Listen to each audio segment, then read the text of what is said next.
Assalamualaikum warahmatullahi wabarakatuh.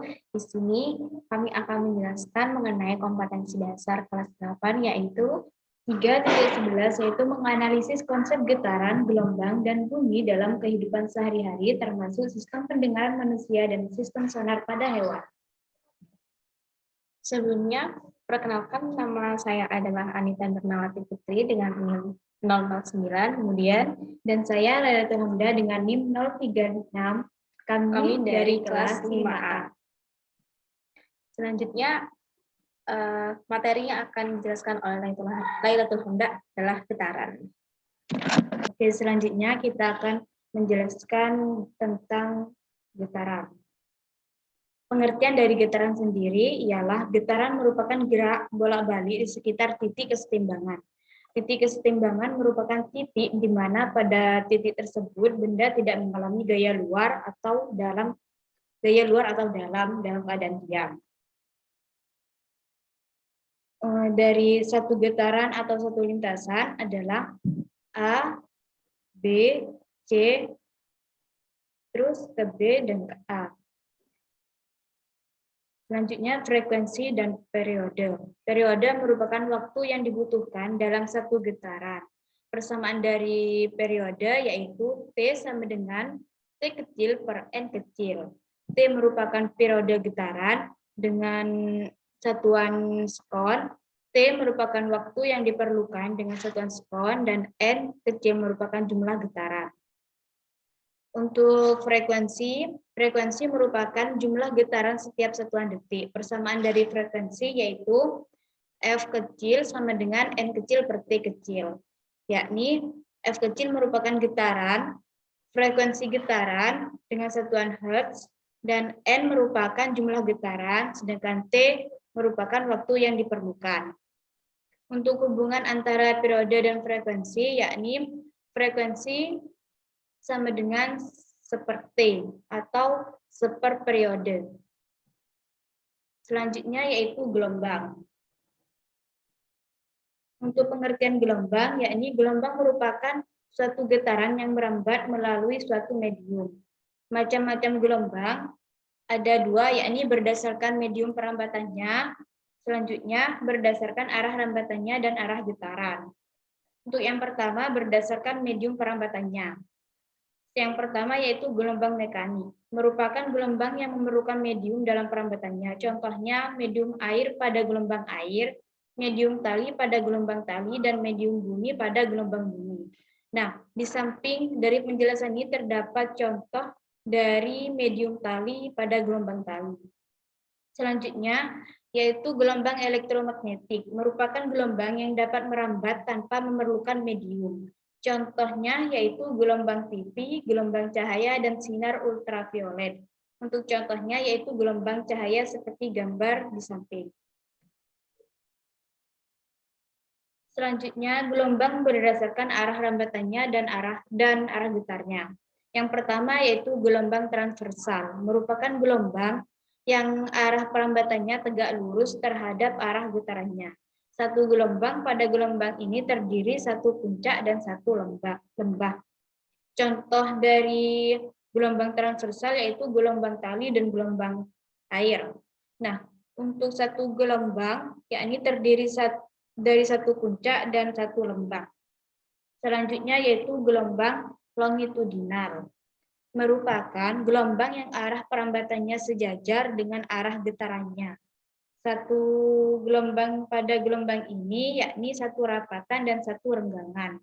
Contohnya yaitu gelombang Slinky. Untuk gambar dari gelombang longitudinal terdapat gambar di sampingnya yakni renggangan seperti gambar ini, terus yang rapatan bisa dibedakan ya. Selanjutnya yaitu persamaan gelombang. Dari persamaan gelombang terdapat periode, panjang gelombang, frekuensi, dan cepat rambat gelombang. Yang pertama yakni periode dengan satuan T merupakan waktu yang diperlukan oleh gelombang untuk menempuh satu panjang gelombang penuh. Selanjutnya yaitu panjang gelombang lambda merupakan jarak yang ditempuh dalam waktu satu periode. Selanjutnya frekuensi merupakan banyaknya gelombang yang terjadi tiap satuan waktu. Yang terakhir yakni cepat lambat gelombang atau V merupakan jarak yang ditempuh gelombang tiap satuan waktu. Untuk rumus cepat lambat gelombang yakni V sama dengan S per T. V merupakan cepat rambang gelombang dengan satuan M per meter per sekon, S merupakan perpindahan dengan satuan meter, dan T merupakan waktu tempuh dengan satuan sekon. Untuk hubungan cepat lambat gelombang, frekuensi, dan periode ialah cepat lambat gelombang sama dengan panjang gelombang per periode, karena periode merupakan seperfrekuensi, maka cepat lambat juga bisa dirumuskan dengan cepat lambat gelombang sama dengan panjang gelombang dikali frekuensi. Untuk satuan frekuensi yaitu hertz, panjang gelombang meter, dan periode sekon. Selanjutnya yaitu bunyi yang akan dijelaskan oleh rekan saya, yaitu Anita Mirnawati Putri.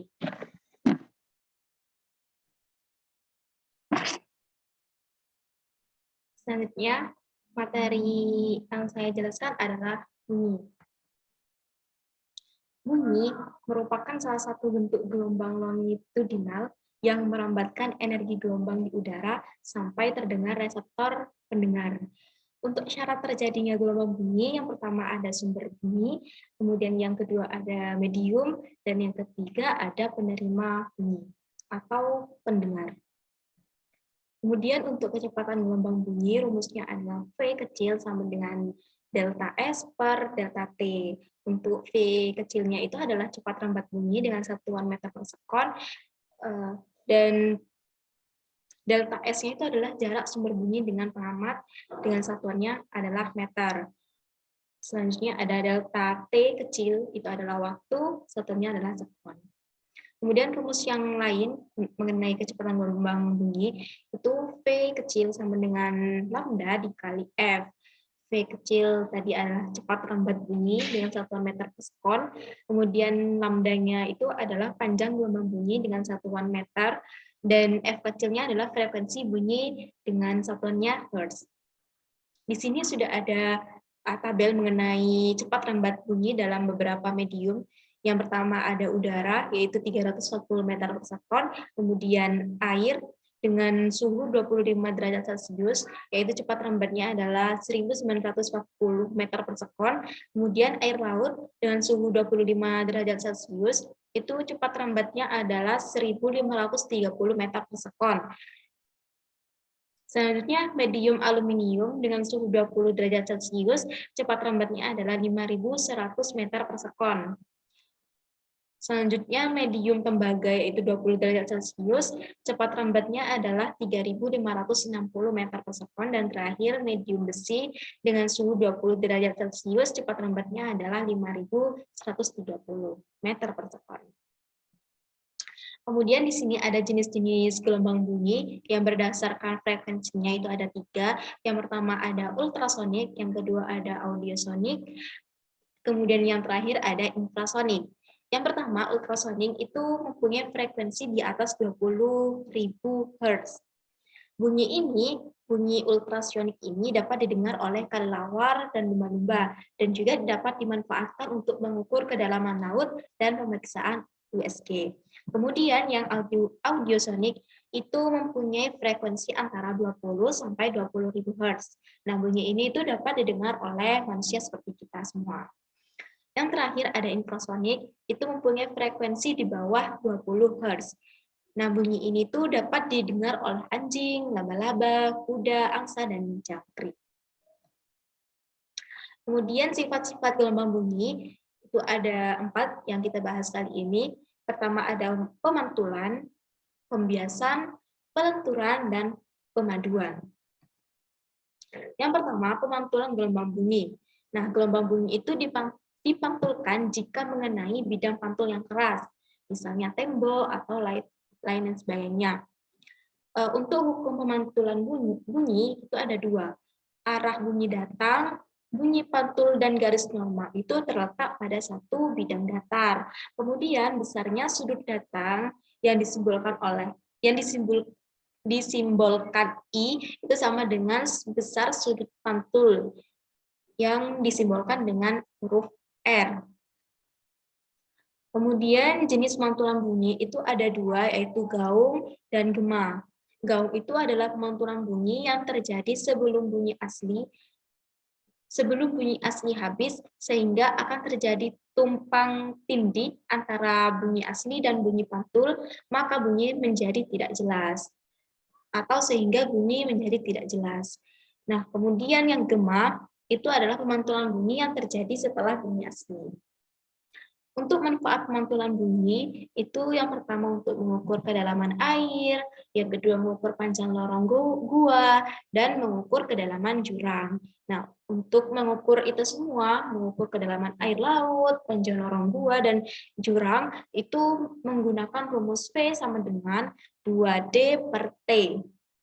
V itu adalah cepat lambat dengan satuan meter per sekon, kemudian D itu adalah jaraknya, dan T-nya itu adalah waktu yang dibutuhkan. Di sini dijelaskan bahwa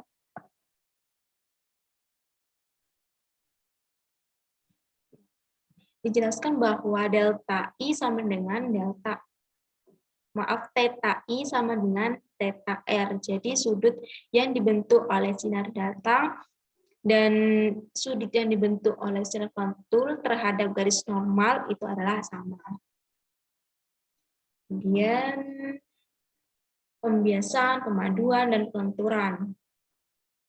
Yang kedua ada pembiasan. Jadi gelombang bunyi itu akan dibiaskan atau dibelokkan jika melalui dua medium yang berbeda kerapatannya. Perbedaan kerapatan ini berpengaruh pada perbedaan cepat lambat gelombang dalam medium. Jadi misalnya gelombang bunyi itu melalui medium udara dengan air. Kan itu kerapatannya antara udara dengan air itu berbeda.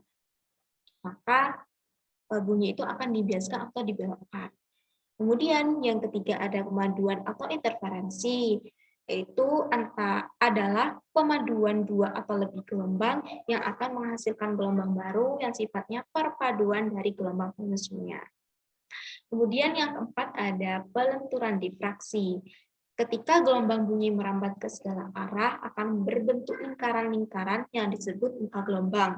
Nah, jika muka gelombang membentur celah sempit, gelombang akan dilenturkan sehingga tetap mampu melewati celah tersebut. Jika muka gelombang membentur celah sempit,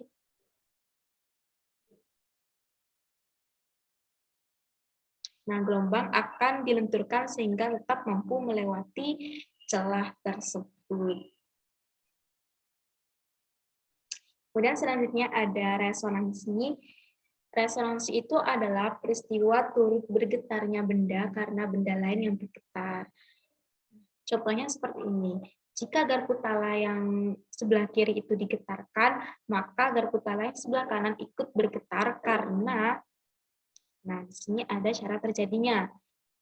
Harus frekuensi benda yang ikut bergetar sama dengan frekuensi benda yang bergetar. Jadi frekuensi antara garpu tala yang sebelah kiri itu sama dengan frekuensi garpu tala yang sebelah kiri.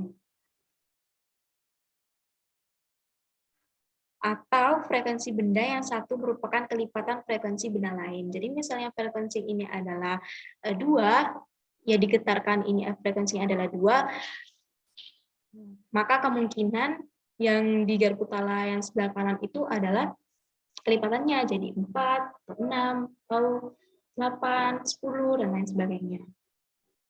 Untuk panjang gelombang bunyi ditentukan dengan rumus I sama dengan 1/4 lambda dalam kurung 2N dikurangi 1. Jadi I itu adalah panjang kolom udara di atas permukaan air dalam tabung, kemudian N adalah resonansi ke M. Lambda itu adalah panjang gelombang. Kemudian selanjutnya sistem pendengaran pada manusia. Bagian penyusun telinga yang bagian luar ada daun telinga dan saluran telinga yang menghasilkan minyak serumen. Untuk daun telinga itu fungsinya adalah mengumpulkan gelombang suara ke saluran telinga. Kemudian yang saluran telinga yang menghasilkan minyak serumen itu menangkap debu yang masuk ke saluran telinga dan mencegah hewan berukuran kecil masuk ke dalam telinga. Untuk yang bagian tengah itu ada gendang telinga atau membran timpani dan juga tulang telinga. Untuk gendang telinga atau membran timpani itu berfungsi untuk menangkap gelombang suara dan mengubahnya menjadi getaran dan diteruskan ke tulang telinga. Kemudian yang tulang telinga yaitu malleus atau martil, incus atau landasan, stapes atau sanggurtil itu meneruskan getaran dari gendang telinga ke rumah siput. Untuk bagian dalam, ada saluran eustachus, rumah siput atau koklea, dan saluran gendang atau labirin. Untuk yang saluran eustachus, itu fungsinya adalah menghubungkan ruang telinga tengah dengan faring yang berfungsi untuk menjaga tekanan udara antara telinga tengah dengan saluran di telinga luar agar seimbang. Tekanan udara yang terlalu tinggi atau rendah disalurkan ke telinga luar dan akan mengakibatkan gendang telinga tertekan kuat sehingga dapat robek. Untuk yang rumah siput atau koklea itu adalah merupakan saluran berbentuk spiral yang menyerupai rumah siput. Di dalam koklea itu terdapat adanya organ korti yang merupakan fonoreseptor. Organ korti itu berisi ribuan sel rambut yang peka terhadap tekanan getaran. Bila getaran akan diubah menjadi impuls safar di dalam sel rambut tersebut dan kemudian diteruskan oleh saraf ke otak. Selanjutnya yang terakhir adalah labirin atau saluran gendang. Itu terdiri dari saluran setengah lingkaran yang berfungsi untuk mengetahui posisi tubuh atau alat keseimbangan. Selanjutnya adalah pemanfaatan gelombang bunyi. Yang pertama ada USG. Nah, di sini digunakan untuk melihat struktur internal dalam tubuh seperti bayi dalam kandungan, pembuluh darah, otot, sendi, dan lain-lain. Nah, USG ini merupakan teknik pencitraan untuk mendiagnosis dengan menggunakan gelombang ultrasonik dengan frekuensi berkisar antara 1 sampai 8 Hz. Kemudian pemanfaatan gelombang bunyi yang kedua adalah sonar. Nah, sonar ini digunakan untuk menentukan kedalaman dasar laut dengan memancarkan gelombang bunyi ke dalam air. Rumusnya adalah E sama dengan V kali T per 2. V itu adalah kecepatan gelombang ultrasonik dengan 1 meter per sekon. T kecil adalah waktu tiba gelombang ultrasonik dengan satuan sekon, kemudian S kecil itu adalah kedalaman laut dengan satuan meter. Pemanfaatan gelombang bunyi yang ketiga adalah terapi ultrasonik. Nah, terapi ini terapi yang menggunakan gelombang ultrasonik untuk keperluan medis. Kemudian terapi fisik untuk menangani keseleo pada ligamen pada otot dan osteoartritis. Fungsinya atau kegunaannya adalah untuk memecahkan batu ginjal dan pada penderita batu ginjal. Nah, yang kedua untuk membersihkan gigi. Yang ketiga untuk penanganan penyakit katarak. Yang keempat menghantarkan obat kemoterapi terhadap sel-sel kanker. Kemudian yang keempat adalah pembersih ultrasonik.